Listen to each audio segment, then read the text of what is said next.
This is the 2023 Brewtubers Online Brewers Club Yeast Experiment, British Brown Ale. Thanks to our sponsors: Imperial Yeast, 5 Star Chemicals, Yakima Valley Hops, Beer and Wine Hobby Homebrew Store, and Brewers Hardware. Let's get tasting. What is up, guys? Chris from Burgles Brewing back with our 8th and final installment of the Brewtubers 2023 Yeast Experiment British Brown Ale. My last one, I have Brewmaster Jerry with us here. Another canner you can see here. Label got a little faded, but you can see his little logo up there, Adventures In Homebrew. And Jerry, I don't know why I did this to you twice in a row, but somehow you've drawn the short stick and you've been the last participant in my reviews both times now. We'll make that right next time. I'll make sure to get you farther up in the list here, but without further ado, I'm going to get into this. Jerry here used Lallemand Windsor dry yeast. Ooh, I got a nice little hiss and a pop there. Right. I don't know if I can see any other stats on the beer now that it's faded a little bit, but looks like ABV of 5.4%. I know Jerry, I think he had a couple little hiccups with this beer when he brewed it. I think he had a nice fermenter blowout with a blow-off tube.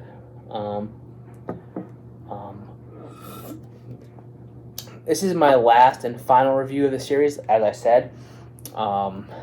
So I know a couple of the other guys have finished their reviews yet. I've tried not to watch Jerry's reviews yet, so I could review this beer honestly without getting any preconceived notions in my head. It looks dark, fairly darker, maybe slightly darker than the other ones. If I hold it up to the light here, I can see some darker red hues coming through, but it's definitely more like a rich mahogany color than red. If I hold it up to the ring light, I still get it's more amber than red hues. Like I said, I think mahogany is a good descriptor. Off-white head here, not quite the darker tan or khaki that I had in a couple of later ones, but head nice foamy, pillowy head sticking around here. The one thing I did see, and just to be transparent, is I watched Kurt's final reviews. Didn't watch his review of Jerry's, but I know he said he had an issue with his can on the carbonation of Jerry's beer. This one, you can see here, the head sticking around. It's got at least still a finger thick head here. So it's like around some carb, but looks good. When I get into the sip, I'll get into it a little bit more. But yeah, colors, around the same as the other ones, maybe on the darker side comparatively, but no, nothing to be concerned about, at least with appearance. Let's see clarity. I'll hold it up to the light here. A little on the cloudier side compared. I left, definitely left some in the bottom there, so it's not that, but I can kind of see in my fingers, but it's not like real clear. I can't see the Treehouse logo very clearly from my side. So definitely not cloudy, but it's definitely not super bright as some of the other ones were. Let's get an aroma here. So Windsor happens to be one of the yeast in this experiment I've used before. The only time I used it was actually on a hazy IPA.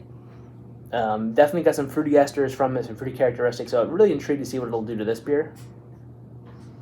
So on the nose,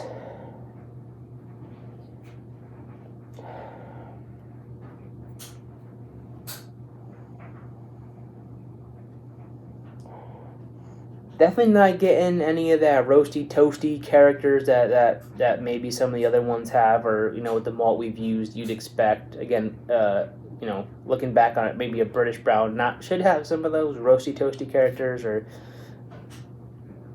that maybe I was expecting with the malt characters that we used, but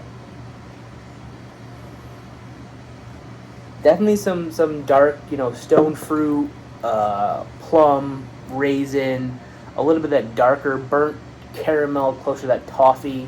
Nothing, like I said, maybe a whisper of like a coffee, like a light roasted coffee, but not like a super intense roasty, or really chocolate in there, but like maybe a hint of, like I said, like a lighter roast coffee, but definitely getting more of that, darker burnt caramel, toffee, plum, raisin on the nose.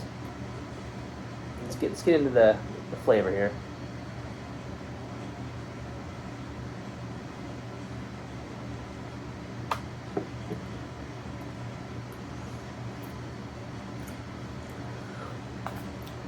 So my initial impressions right at that first sip are coffee. I'm getting a lot of coffee in this. So maybe my nose wasn't deceiving me in getting that light roast coffee in there, which, having used the Windsor before for the style of beer that I did it with and expecting to get some fruity esters out of there, very, very intrigued.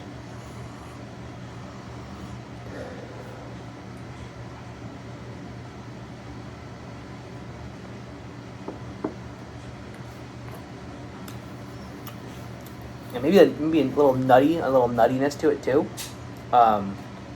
Definitely not having any carb issues like Kurt had.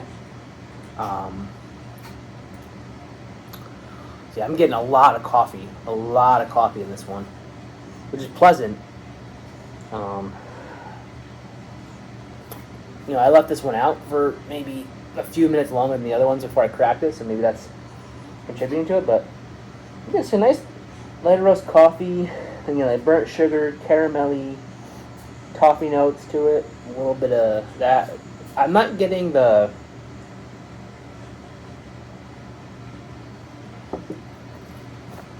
plum raisin character so much in the flavor. It's definitely coming more through as like a really heavy on the coffee flavors for me, and then gives me a little bit of that burnt caramel, and then it just kind of washes off really quick. So it's got a nice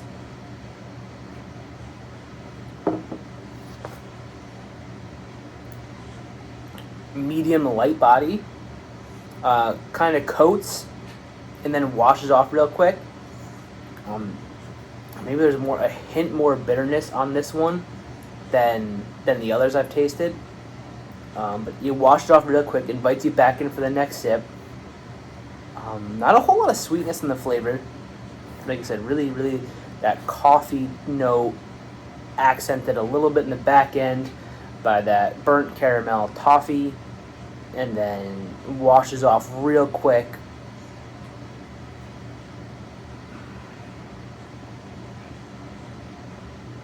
Yeah, maybe a slight nutty character to it as well. What nut, I don't know. As I'm allergic to nuts, don't dive into that realm very often, but definitely getting a nutty characteristic to it.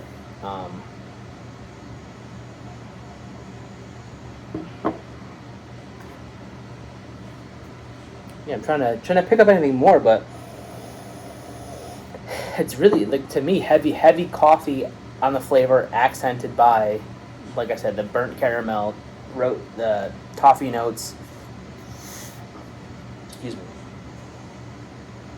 Aroma's still holding up, the same as it was originally. Mostly toffee, burnt caramel, and then the aroma's accented by the roasty notes that I got. Not picking up the stone fruit and raisin as much as I was in the beginning. And maybe it's almost lending into a little bit more of maybe that nutty character I'm picking up is maybe some of the malt flavor that's trying to let shine through. Yeah, carb, I'm not having any issue with the carb. Bittering, I'm picking up a little bit more maybe than the other ones, but not a whole lot. All in all, yeah, it's a real good beer. The head retention, it's sticking around here. This is probably the most I've got to hang on the whole time reviewing these beers.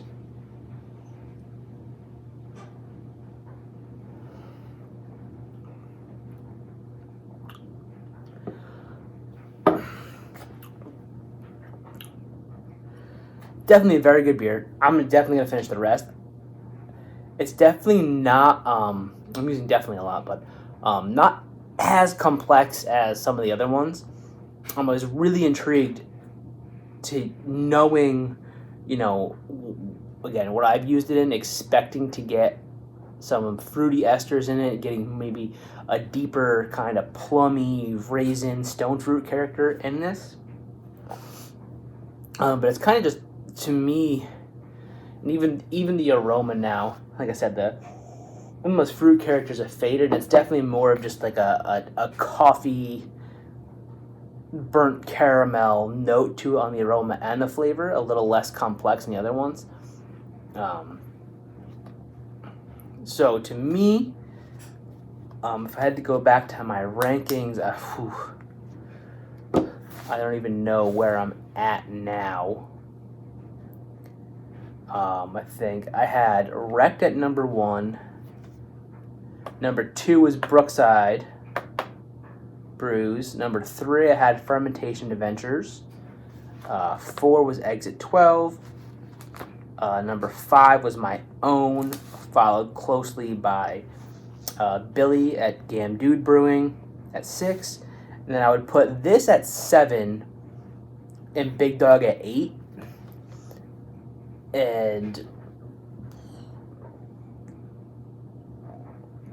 the reason for that being, I think this would fit into kind of like the nut brown ale, almost like a Samuel Smith's.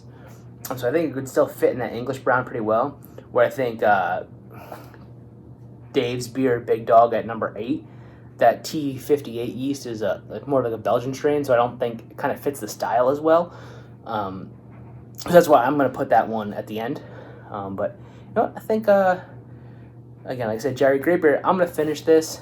I think I'm going to do a wrap-up video now that I've reviewed all of them and kind of go back through and try to, rewatch some of those videos to kind of get my interpretations on it, and so I can come back and do a full whole review. But hey man, this was fun. Had a lot of fun doing it. Until the next one, guys. Cheers.